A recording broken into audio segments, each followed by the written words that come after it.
Welcome to the Jill on Money podcast. It's Friday, June 18th, a day before Juneteenth. If you have a financial question, give us a holler.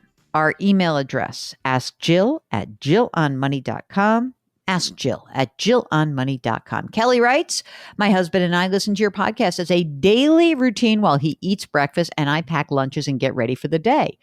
We are both nearly 52. We are working professionals. He has a pension. I have a 401k. We are automatic savers and dollar cost averagers. We have 2 teenage daughters, one off to college in the fall, and we've saved for college. Here's my challenge. I'm beginning to think about FINE, meaning financial independence, new endeavor. Kelly says, I need to work personally, but I feel like I've earned the right to work at a job that I feel more passionate about, even if it's not maximizing my income potential. So while I try and wrap my type A brain around that, recent personal events have driven home to me the lost opportunity cost of saying no to luxuries and experiences. I want to feel comfortable that if I make a purchase, for example, a condo near the beach that we would both use and rent out, that I'm not derailing our savings efforts. The numbers work in my favor. It's the emotional hurdle and the need for objective reassurance that seems to hold us back. Our whole working lives have been fiscal prudence and risk management. How do I get comfortable taking a risk so that we are, quote, forced to enjoy life and get comfortable with that? Thank you for any thoughts or feedback. Happy to provide numbers or specifics, but let me just say that we have no debt. Our net worth will be slightly in excess of $3 million, not counting our private home. We've got cash reserves in the event of an emergency. Mark, what can we do to give Kelly permission? I mean, essentially, I always say the way I give permission is to just run the numbers, but it seems like the numbers she already knows that. Okay, here it is. Kelly, I want you to do this. I want you to do this because you have earned that right. You really have. This is the whole point. It's also funny. Like, I remember when when I was in the business of financial planning, right? And I would have clients and they'd save. And then finally I'd say, okay, you're there. And they'd move the goalposts, meaning that they would say, oh, I know you said I needed to gather up $3 million, but I think I need 5. Well, you think? I'm telling you don't. But if you want to keep working, that's one thing. But I think for you've got to give yourself permission to try this.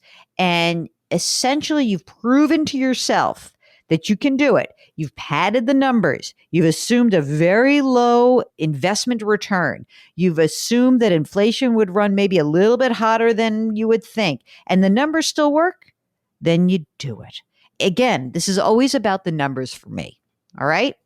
Karen says, I just came across your podcast and I started to binge it. Woo! I love that, Mark. Karen says, family of 4, both parents work outside the home. My husband and I are 45. Our children are 10 and 12. We make about $175,000. We live in the Garden State of New Jersey. And Karen says, I've saved $70,000 in cash and I have only about $180,000 in investments, both brokerage and retirement accounts. No consumer debt. We currently rent. I max out my 401k and my Roth. My husband has no retirement right now and just a small amount in a Roth. I'm maxing out his Roth this year. He just started a job with a 401k with a match. Our original plan was to buy a house this year. Due to the current market, we decided to wait. I don't blame you. Landlord is looking to sell our house next year, so we can't extend the lease even a year beyond that. So, okay. I feel behind on retirement and as a homeowner. I'm getting anxiety just thinking about it. My question, do I keep saving more for retirement or save for the down payment? My $70,000 includes the emergency fund and the down payment. New Jersey is expensive. I feel like we have a lot to catch up on. Thanks for your help. Let me take you off the hook, Karen. This is Jill taking everyone off the hook day. Don't worry about buying a house. Save more in retirement. How's that? Come on. The amazing thing to me is that the housing market, it's sort of giving you an excuse to just say, let me get away from this. Now, I'm not saying it's fun to move. It's a pain in the ass. I get it. But you're going to have to move and you should rent and you should not look back and you should just focus on retirement. And And yeah, I mean, the rental market is a much better market right now, especially in these, suburban areas, which have gone kaflooey. So we'll see how this goes, but no, just retirement. Mike is 53. Let's see. Wife is 53. I'm 54. We started out 30 years ago. We made 20 grand a year and we've made great progress. Income has increased steadily until about 6 to 8 years. I thought this was going to be a bad news and it's a good news story. Okay. They increased fairly steadily until about 6 to 8 years ago when it doubled. I love that. They make about 250 to 300 grand. They've been savers in their 401ks and their 457. Since the income doubled, we've maxed both her 401k and my 457 plan. We have catch-up contributions because they're over the age of 50. They contribute to an HSA as well. All of our retirement savings are deferred, 30 grand in Roth. Here we go. You ready for the numbers, Mark? 320 grand in a 457, 880 in a 401k, 37 HSA, 30 grand Roth, 60 grand in emergency reserves, which is a 6-month fund, 10 grand in a 529 plan. The youngest child has a semester left in college. Home value, 450, $225,000 mortgage refinanced to a 15-year, 2.75. Car loan. That's weird, isn't it? That's the only thing that sticks out. Plan to retire at age 60, $30,000 pension and healthcare. Retirement spending, 120 grand a year. Social Security at full retirement age, 32 and 36. So let's look. They're going to have, 30, 60, 90. They're going to about 100 grand of their 120 is going to be fulfilled. That's kind of good. Partner and I trying to decide if we should switch contributions from traditional to Roth. I mean, they really have very little money in Roth. You're going to get hosed when you have, obviously, you get $1.2 million right now that's in retirement. You're going to have income. Yeah, I mean, I might do Roth. There's two things I think that are a little bit lacking here.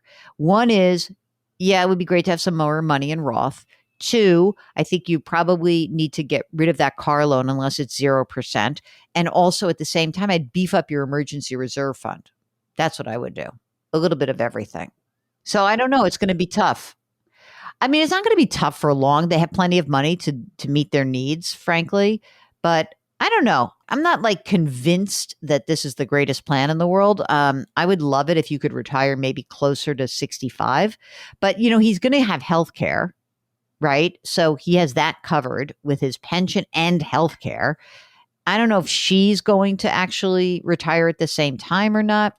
I don't know. Those are gap years where they're going to need to pull 70, 80 grand a year from their asset base. And for a lot of that, it's going to be really important for them to be smart about how they manage it. All right. Kenneth is 69 and is a widower. I have $60,000 in an annuity and receive $230 a month from that annuity. I have a mortgage of $25,000 on my house. The payment's $300 a month, and it's 8.5 years left. Is it a smart idea to cash my money and pay my house off? I'm not in a financial bind. I pay all of my bills with enough to live off of. You know what? Why don't you just keep doing what you're doing right now? The problem is if you take all the money out of the annuity, then you're going to have to pay tax on it. So here's what I would say. You are single. I don't know how much your total taxable income is. The only way I would do this is if you could stay in the 12% tax bracket. So what I would do is I would call the annuity company and say, how much tax would I have to pay if I cashed in 25 grand from my annuity? Just ask that question. You can receive taxable income of up to $40,000. So I presume you also have Social Security.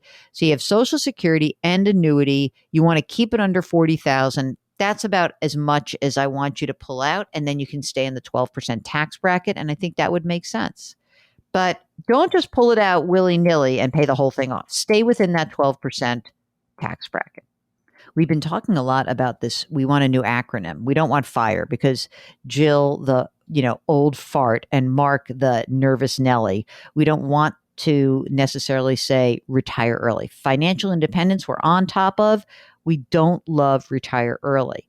So we've had two different ideas. One is FINE, Financial Independence New Endeavor, and the other is Fiero, Financial Independence Enables Retirement Options. And Susan writes, I love the listener's suggestion to change fire to fine. I just heard the new idea of Fiero, but you said fine sounded kind of dull, but I have to disagree. When I heard the suggestion of fine, I immediately thought of the Indigo Girls and could imagine their song Closer to Fine as a motivating anthem for anyone pursuing financial independence. So count me as a vote for fine. Susan, love it. And I'm in fact writing that down as an extra message. That's an extra vote for me. Closer I am to fine. Closer I am to fine. There it is. See? All right. Fantastic. I love it. Thank you so much, Susan. And fine it is. I'm sticking with fine for now. All right. Hey, do you love our music? It's composed by Joel Goodman. Mark Talercio, he is our executive producer. We're distributed by Cadence 13, and we love hearing from you. Send us your emails. Ask Jill at jillonmoney.com. Ask Jill at jillonmoney.com. Get ready for a little economic boot camp because this weekend we have a fantastic guest, friend of the pod, Diane Swank, chief economist of Grant Thornton. She's going to tell us exactly what's going on in the economy, and you are going to be smarter for having listened to it. Thanks so much for listening. Don't forget to do something nice for someone else today. And, of course, practice your meditative mantra, grit, growth, grace. We'll talk to you tomorrow. Thanks for listening.